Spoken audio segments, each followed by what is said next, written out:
घासीदास बाबा की जय। 5 नाम स्वर के आरती के प्रकाश कहे गुरु घासीदास बाबा छूटे जमगन के त्रास। चारों गुरु के 5 नाम साहेब गुरु को जय सतनाम जय सतनाम जय सतनाम।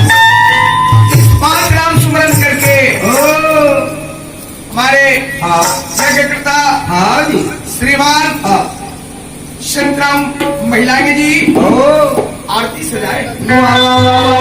कौन कौन 5 नाम? ओहम नाम, जोहम नाम, ओहम नाम, ओहम नाम और सोहम नाम स्वर के आरती के प्रकाश कहे गुरु घासीदास बाबा छूटे चारों साहेब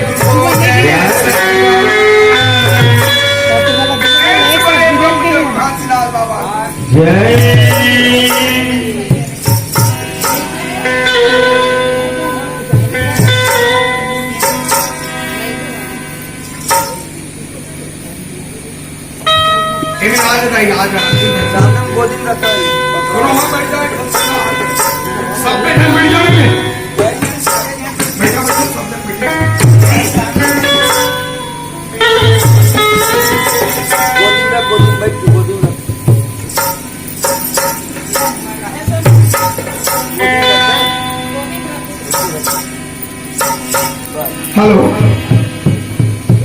रागी बेटा। नक शिक्षा की बना के हमारे यज्ञकर्ता समस्त माता पिता भाई बंधु कुटुंब परिवार श्रोता समाज संत महान जगह मेहमान और समस्त यज्ञकर्ता महिलाएं परिवार मिलकर के बाबा साथ में हमारे ग्राम डोमसाए हुए चेला चौका पार्टी मिलकर के शुभ दिन शुभ समय शुभ टाइम शुभ लगन शुभ घड़ी शुभ मुहूर्त को पाके बाबा हमारे यज्ञकर्ता महिलाएं जी कहे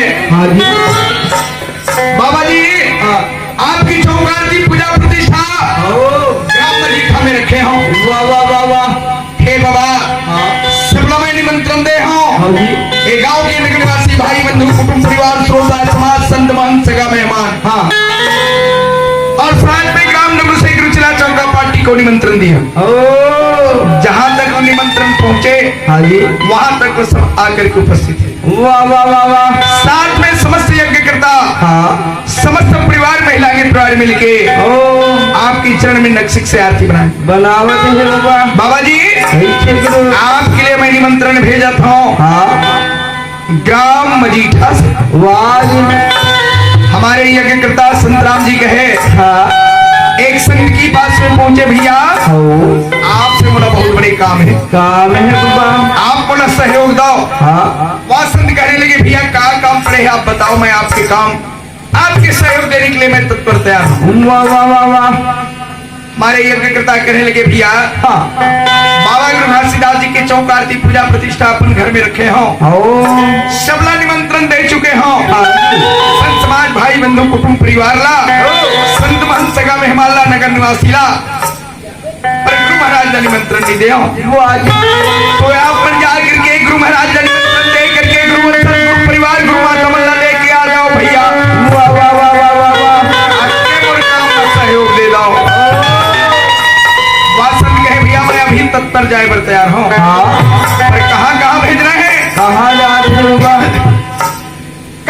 जाना है मेरा बोला थोड़ा सा अवगत करा दो मैं जाकर के गुरु महाराज निमंत्रण लेकर साथ में लेके आ रहा हूँ भैया। इस प्रकार से वह संत तैयार हुए तो हमारे यज्ञकर्ता कौन कौन सा ग्राम और कौन कौन सा गुरु महाराज निमंत्रण देने के लिए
माटी के चौड़ा बने कटवा के बने जट खाम अपन बड़े के पाल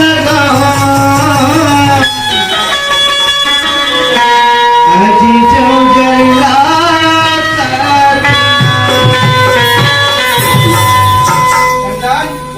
आज देखो ग्राम मजीठा से महिला ने परिवार मिलकर कंचन थाली में आरती सजाए, पान फूल घी के दीपक जलाए, साथ लौंग इलायची पूजा सुपारी रख करके साथ माँ भाई बंधु कुटुंब परिवार सगा मेहमान साथ साथ ग्राम गंगा से दूर चला चौका पार्टी मिलकर कहा थे बाबा जी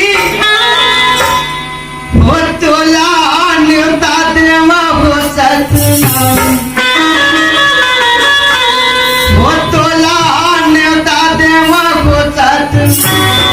सुधी ना लगा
महिला के परिवार बाबा जी आपके लिए सेठ के आसन लगे हैं आप विराजमान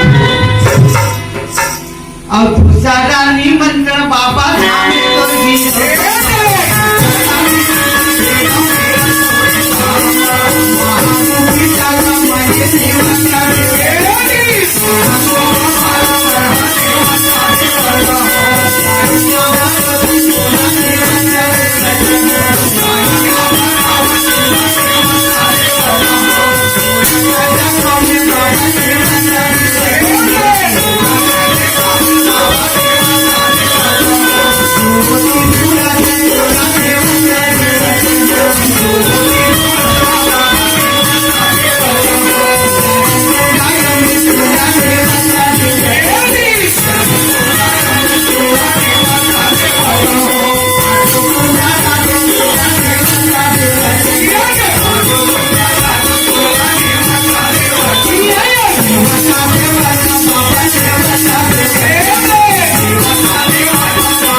दिए।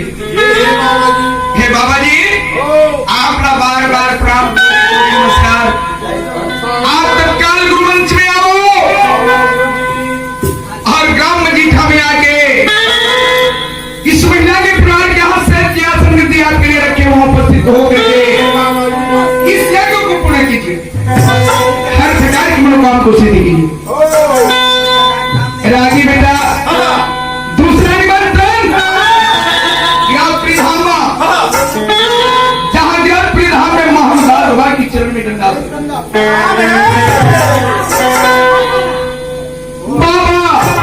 महाविलास क्षेत्र में गंगा स्नान प्रणाम किए, दाई अमृति क्षेत्र में बार बार प्रणाम किए।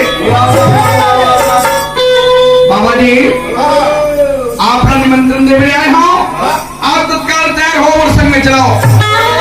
कहां से थी? ग्राम मजीठा से चौकार जी की रचना और संतमन रखे महिला के परिवार में नेवता भेजे बाबा, नेवता स्वीकार कर रहे। मजीठा के निवासी सत्तार भाई एक दाई ददला धिक्कार है। अतई बड़े बारे कोड़े नहीं तला, एक बार खोज नहीं करते, बरसत पानी में छोड़ दे। धिक्कार है पति ये बालक कभी अपन शरीर के सुध बुध नहीं है। बरसत पानी में कापत है, कपड़ा भींग है और गली गली आवत है। कोनो जगह बैठ जाती, कोनो जगह पानी बंद होती तो चल देते पति देव। यही सर बालक का धिक्कार है कहे ये ला चिन्हो तो हो, ये ला देखो तो हो, कहा के लई कह जोड़ी ये ला चिन्हो तो हो। माता बिसाइन के बात ला सुन के विसम्मर कथे नारी। ये जो बालक आवत है ना, ये हमारे गांव के लोग, कोई दूसरा गांव के हो ही नारी, ये पहचान भी नहीं आवत है। माता कहते लइका तो हमारे SSM लाइव YouTube चैनल को सब्सक्राइब करें और बेल आइकन की घंटी को जरूर दबाएं। साथ में वीडियो को लाइक, कमेंट, शेयर जरूर करें।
Come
की जय।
पिया समान